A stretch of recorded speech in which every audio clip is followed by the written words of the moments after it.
Hello everybody, this is Dr. Cole. It's Saturday afternoon, April 9th, and we're now heading into week 13 of Political Science 1013 for the 16-week term for spring 2022. Okay everybody, we've gotten through units 1 through 6 now, and we're now embarking on unit 7 for the spring term. We've had a quiz and a discussion related to unit 6. And now we're moving on to looking at Unit 7 on the Supreme Court.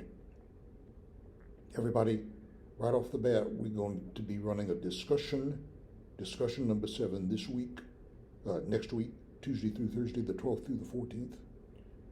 And you're asked to tell me what you think in 2 posts, one initial post and one in response to classmates, what you think the Supreme Court ought to do in its pending case on abortion, in which it may reconsider the Roe versus Wade case from back in the 1970s. And so perhaps states will be permitted to restrict abortion in a way that they have not up to now, and some states have already begun looking into doing this, and the Supreme Court has provisionally upheld some of those measures, in some cases, especially in the state of Texas, which you may have heard about.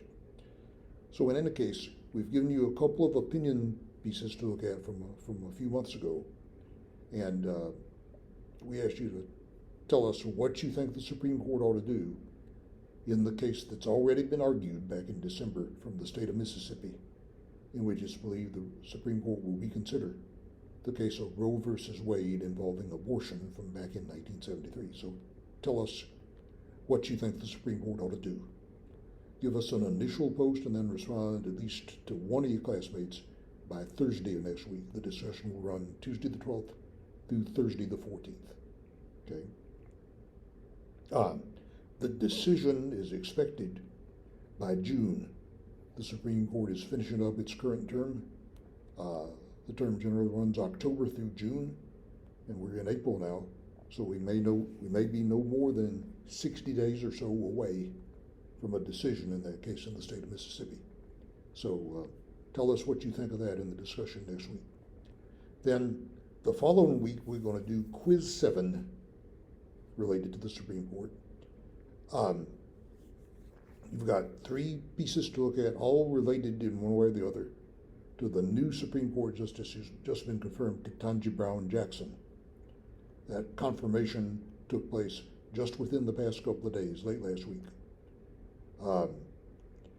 Justice Breyer will serve until the end of the term in June, then he'll retire, and Justice Jackson will take his place as the 9th Supreme Court Justice on the court. So we'll have a bit more to say about that next week. We've got that scheduled, I believe, coming up for the 20th next week, so you have about 10 or 11 days to look at that material, and you have your discussion in which we're going to ask you to take part next week. So we'll do a discussion next week and have a quiz the following week on the Supreme Court material for Unit 7.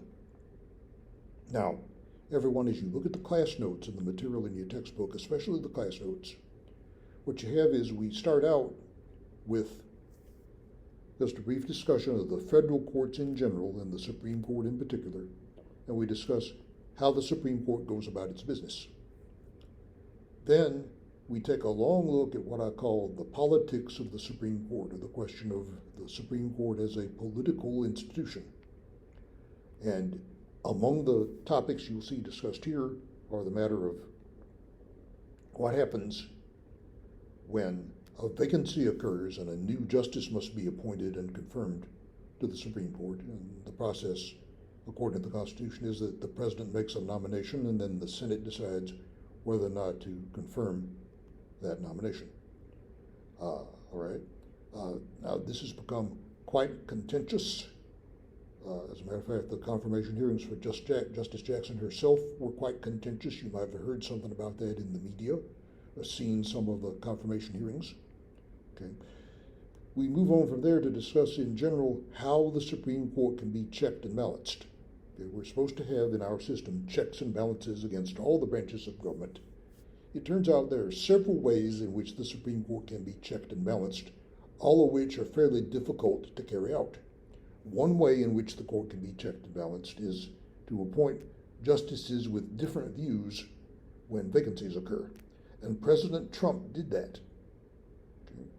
He appointed a total of 3 justices to the Supreme Court, a couple of whom, at the very least, appear to harbor very different views than the justices they replaced.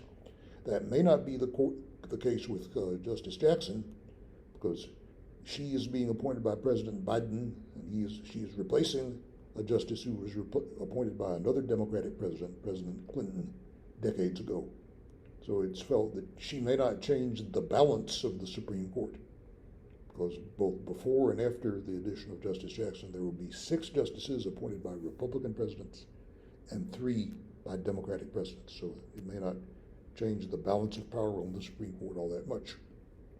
Then, everyone, we wind that unit up with a discussion of 4 so-called landmark decisions of the Supreme Court, very important decisions that the court has made through the years with very important implications, one of which is the case of Roe versus Wade, having to do with abortion going back to 1973.